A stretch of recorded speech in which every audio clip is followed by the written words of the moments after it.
کہ تمہارے لیے کچھ جانور بے زبان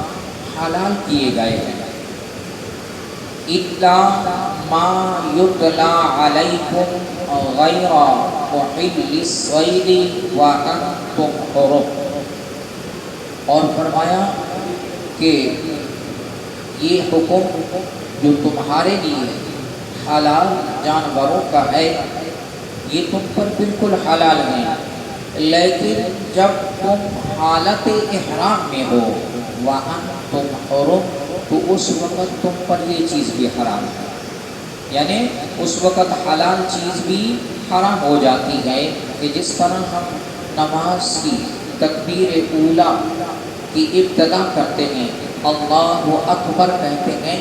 اب اللہ اکبر کہنے کے بعد جتنی حلال جتنی جائز کام ہیں وہ ہم پر سب کے سب حرام ہو جاتے ہیں،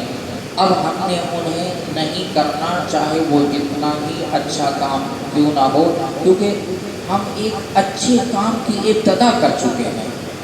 تو فرمایا کہ جب تم حالت احرام میں ہو تو پھر خیال کرو کہ تم پر پھر وہ حلال چیزیں بھی حرام کر دی جاتی ہیں، اس سے بچو، ان اللہ یحکم ما یرید، بے شک اللہ تعالی حکم فرماتا ہے جو وہ چاہتا ہے، کیونکہ وہ خالق ہے، وہ مالک ہے، اور ان اللہ علی کل شیء قدیر رب ہے۔ یہ آیات مبارکہ سورہ المائدہ کی پہلی آیات، اور ایمان والوں کو رب ذوالجلال نے جو خطاب فرمایا کتنا عمدہ خطاب فرمایا، فرمایا تمہارے اوپر جو چیزیں ہم نے حلال کی ہیں تو ان کی ہم نے حدیں رکھی ہیں، تلک حدود اللہ فلا تعتدوها، اور جو پھر حد سے بڑھتا ہے ومن یتعد حدود اللہ، جو اللہ کی حدوں کو کراس کرتا ہے، گویا اس کے لیے کیا حکم ہے کہ وہ ظالموں میں ان کا شمار ہوتا ہے، وَمَن يَتَعَدَّ حُدُودَ اللَّهِ فَأُولَٰئِكَ هُمُ الظَّالِمُونَ، اور اللہ کی حدیں کیا ہیں اور کون سی ہیں جس سے اللہ اور اس کا رسول صلی اللہ تعالی علیہ وسلم منع فرما دیں، اب یہ اللہ کی حدیں ہیں، ورنہ ہم ظاہری طور پر ہم اپنے ملک میں رہتے ہیں، اپنے شہر میں رہتے ہیں، اپنے محلے میں رہتے ہیں، تو ہمارے محلے کی اور ہمارے اس ضلع کی ایک حد ہے، اور زیادہ نہیں، تو ہم جب اپنا علاقہ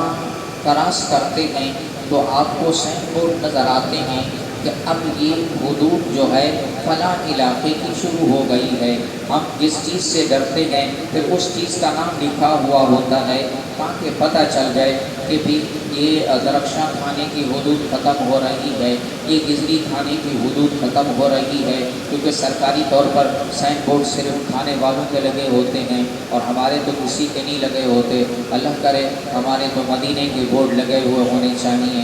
تاکہ مدینے کی گلی میں بندہ گم ہو جائے اور پھر واپس نہ آئے تو اس سے بڑھ کے اور اس کے لیے بہتر کوئی بات ہو نہیں سکتی۔ تو آج ہم نے پہلی آیات مبارکہ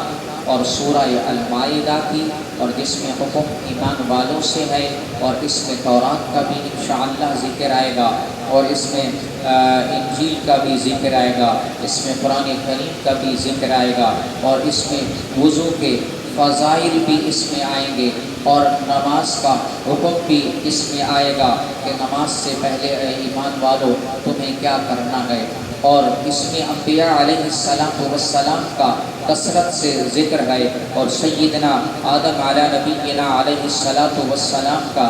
ذکر خیر ہے، اور انبیاء علیہ السلام اور حضرت عیسیٰ علیہ السلام کا والہانہ ذکر ہے کہ انہوں نے دعا کی کہ اے اللہ، قال عیسیٰ ابن مریم اللہم ربنا انزل علینا مائدۃ من السماء تکون لنا عیدا لاولنا، اے میرے مالک، میرے پالنہار، اور دعا اتنا خوبصورت انداز سے شروع کی کہ یہاں اللہم بھی آ گیا، ربنا بھی آ گیا، اور یہ ایسے جملے ہیں جب ہم لفظ اللہ کہتے ہیں اللہ تو ہمارے جسم کے اندر ایک حرارت سی پیدا ہوتی ہے، اور اس حرارت کو، اس کیفیت کو نہ میں محسوس کر سکتا ہوں نہ آپ محسوس کر سکتے ہیں۔ وہ ایک طاقت ہوتی ہے، اور وہ طاقت کس نام سے ملتی ہے؟ جب ہم اس ذات کا نام لیتے ہیں تو اس ذات کا نام لیتے ہی ہمارے جسم میں حرارت آ جاتی ہے۔ اور حضرت عیسیٰ علیہ السلام نے دونوں نام لیے کہ اے اللہ، اے میرے رب، اے میرے پالنہار، اور تو میرے لیے ایک ایسا دسترخوان اتار جو میری امت دیکھے۔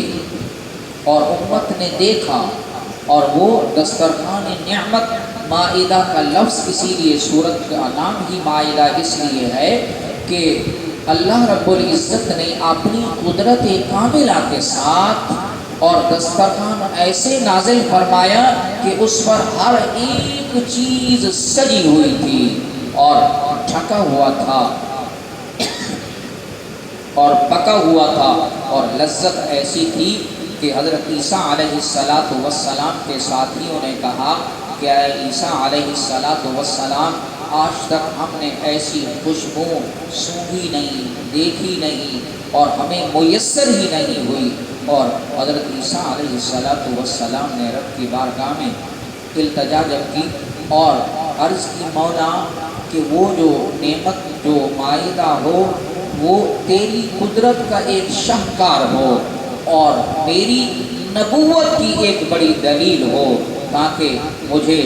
نبی مانے اور تو رب ہے، تجھے رب مانے۔ لیکن وہ بدبخت قوم پھر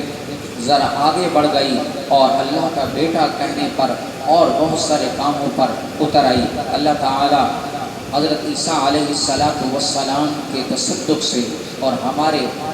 نبی آخر الزمان صلی اللہ تعالیٰ علیہ وسلم سے، جس کے صدقے رب نے سب کچھ عطا کیا، کہ حضرت عیسیٰ علیہ السلام فرماتے ہیں، مولا مجھے موقع ملتا میں تیرے حبیب کا، تیرے یار کا، تیرے محبوب کا دیدار کرتا، پھر میں اس کے جوتوں کے تسموں کو باندھتا تو میں اپنے لیے بڑی سعادت سمجھتا۔ اور اتنا بڑا نبی اور حضرت عیسیٰ علیہ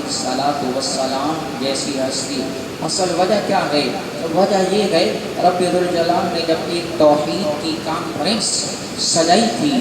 اور روحوں کو جمع کیا تھا، وَإِذْ قَالَ اللَّهُ يَا عِيسَى ابْنَ مَرْيَمَ، اور تمام کو بلایا، وَإِذْ أَخَذَ اللَّهُ مِيثَاقَ النَّبِيِّينَ لَمَا آتَيْتُكُم مِّن كِتَابٍ وَحِكْمَةٍ ثُمَّ جَاءَكُمْ رَسُولٌ مُصَدِّقٌ لِّمَا مَعَكُمْ۔ جب یہ کانفرنس رب نے توحید کی سجائی اور اپنے یار کا روحانی طور پہ سب کو دیدار فرما دیا تھا، اس لیے ہر ایک نبی دعائیں کرتے آتا کہ مولا مجھے اپنے نبی کی امت میں سے پیدا فرما دینا یا ان کا دیدار ہمیں کروا دینا۔ تو اللہ نے ہر ایک نبی کو دیدار کروایا اور مسجد اقصیٰ میں بلایا اور اپنے حبیب کو امام بنایا اور تمام انبیاء کو مقتدی بنایا۔ اللہ تعالیٰ یوم ولادت کے مہینے کی برکت سے ہماری حاضری قبول فرمائے، آمین۔